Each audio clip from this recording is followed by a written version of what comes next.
तो आज बात करते हैं एक बहुत बड़े कानूनी बदलाव की।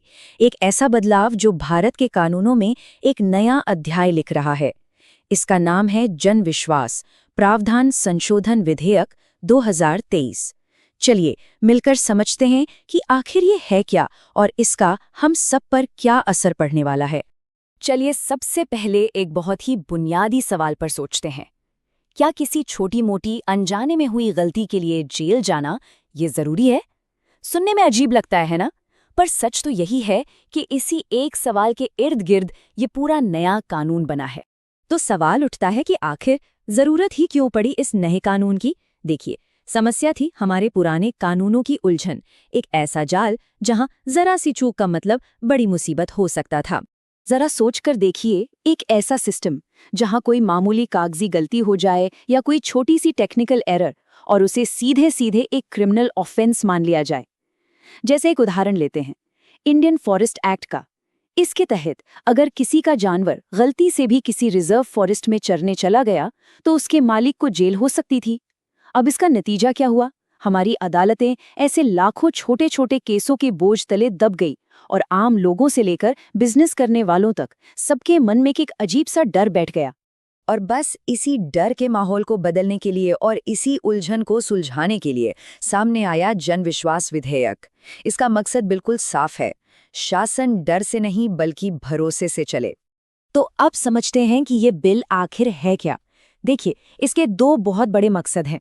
पहला, आम लोगों की जिंदगी को आसान बनाना, जिसे हम कहते हैं ईज ऑफ लिविंग, और दूसरा, देश में बिजनेस करना आसान बनाना, यानी ease of doing business.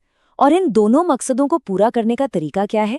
Simple, जो छोटे मोटे अपराध हैं उन्हें अपराध की कैटेगरी से ही बाहर कर देना। ठीक है, बात तो अच्छी लग रही है, पर यह होगा कैसे? आखिर इस बिल में ऐसे कौन से मुख्य बदलाव हैं? चलिए अब जरा इस पर नजर डालते हैं।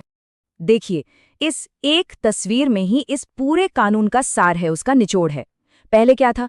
छोटी गलती हुई नहीं कि क्रिमिनल केस और जेल का डर शुरू। अब क्या होगा? अब उसकी जगह लगेगा सिर्फ एक आर्थिक जुर्माना, एक फाइनेंशियल पेनल्टी। मतलब फोकस डर से हटाकर सुधार पर लाया जा रहा है। ये एक बहुत ही फंडामेंटल शिफ्ट है। और अगर ये बदलाव छोटा मोटा लग रहा हो तो जरा इस नंबर पर गौर कीजिए, 79। जी हाँ, इस एक बिल के जरिए एक दो नहीं बल्कि 79 अलग अलग सेंट्रल एक्ट्स यानी केंद्रीय कानूनों को बदला गया है। और बात यहीं खत्म नहीं होती। उन कानूनों के अंदर कुल 717, जी हाँ 717 ऐसे प्रोविजंस थे, ऐसे नियम थे जिन्हें अब डिक्रिमिनलाइज कर दिया गया है। यानी इन मामलों में अब जेल नहीं होगी। इससे आप अंदाजा लगा सकते हैं कि ये सुधार कितना ज्यादा व्यापक है। तो अब सवाल ये है कि ये सब काम कैसे करेगा? इसके लिए देखिए 3 बड़े सिस्टम बनाए गए हैं। सबसे पहला है एक एडजुडिकेशन मैकेनिज्म, मतलब एक ऐसी व्यवस्था बनाई जाएगी जो छोटे मोटे मामलों को कोर्ट के बाहर ही फटाफट निपटा देगी। दूसरा, जैसा हमने अभी बात की, ज्यादातर मामलों में जेल की सजा को जुर्माने से बदल दिया गया है। और तीसरा, ताकि ये जुर्माने बेअसर ना हो जाएं, एक और नियम बनाया गया है। हर 3 साल में जो मिनिमम फाइन है वो 10% बढ़ जाएगा। चलिए, कानून की टेक्निकल बातें तो बहुत हो गईं। अब आते हैं असली सवाल पर।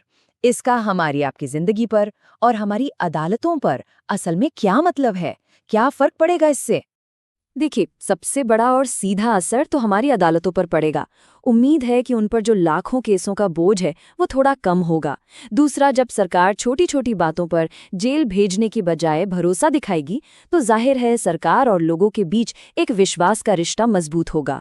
और हाँ, बिजनेस करने वालों के लिए, खासकर छोटे व्यापारियों के लिए, कानूनों को फॉलो करना बहुत आसान हो जाएगा, क्योंकि अब उन्हें हर कदम पर पुराने बेकार नियमों के टूटने का डर नहीं सताएगा। तो जैसा कि हम देख रहे हैं, ये बिल सिर्फ कुछ नियम बदलने के बारे में नहीं है। ये गवर्नेंस यानी शासन करने के तरीके में एक बड़े बदलाव की तरफ इशारा करता है। चलिए अब इस बिल के सफर और इसके पीछे की बड़ी सोच को समझते हैं। आपको जानकर हैरानी होगी कि ये कानून बना भी बहुत तेजी से। 27 जुलाई 2023 को इसे लोकसभा में लाया गया और सिर्फ कुछ ही दिनों के अंदर 29 जुलाई को लोकसभा से और 2 अगस्त को राज्यसभा से भी ये पास हो गया। इस बिल के पास होने के बाद प्रधानमंत्री नरेंद्र मोदी ने भी इस बारे में बात की। उन्होंने कहा, ये विधेयक विश्वास आधारित ढांचे को मजबूत करता है, जो हमारे नागरिकों को सशक्त बनाता है। ये उन नियमों और विनियमों के अंत का प्रतीक है जो पुराने हो चुके हैं। मतलब ये जो बात है, ये इस कानून के पूरे विजन को, उसकी पूरी आत्मा को सामने रखती है। तो आखिर में हम लौटकर उसी बड़े सवाल पर आते हैं, क्या भरोसा डर की जगह ले सकता है? क्या विश्वास पर आधारित कानून हमारे देश के पूरे लीगल सिस्टम को सच में बदल सकता है? देखिए, इसका जवाब तो आने वाला वक्त ही देगा, लेकिन एक बात तो पक्की है, ये उस दिशा में उठाया गया एक बहुत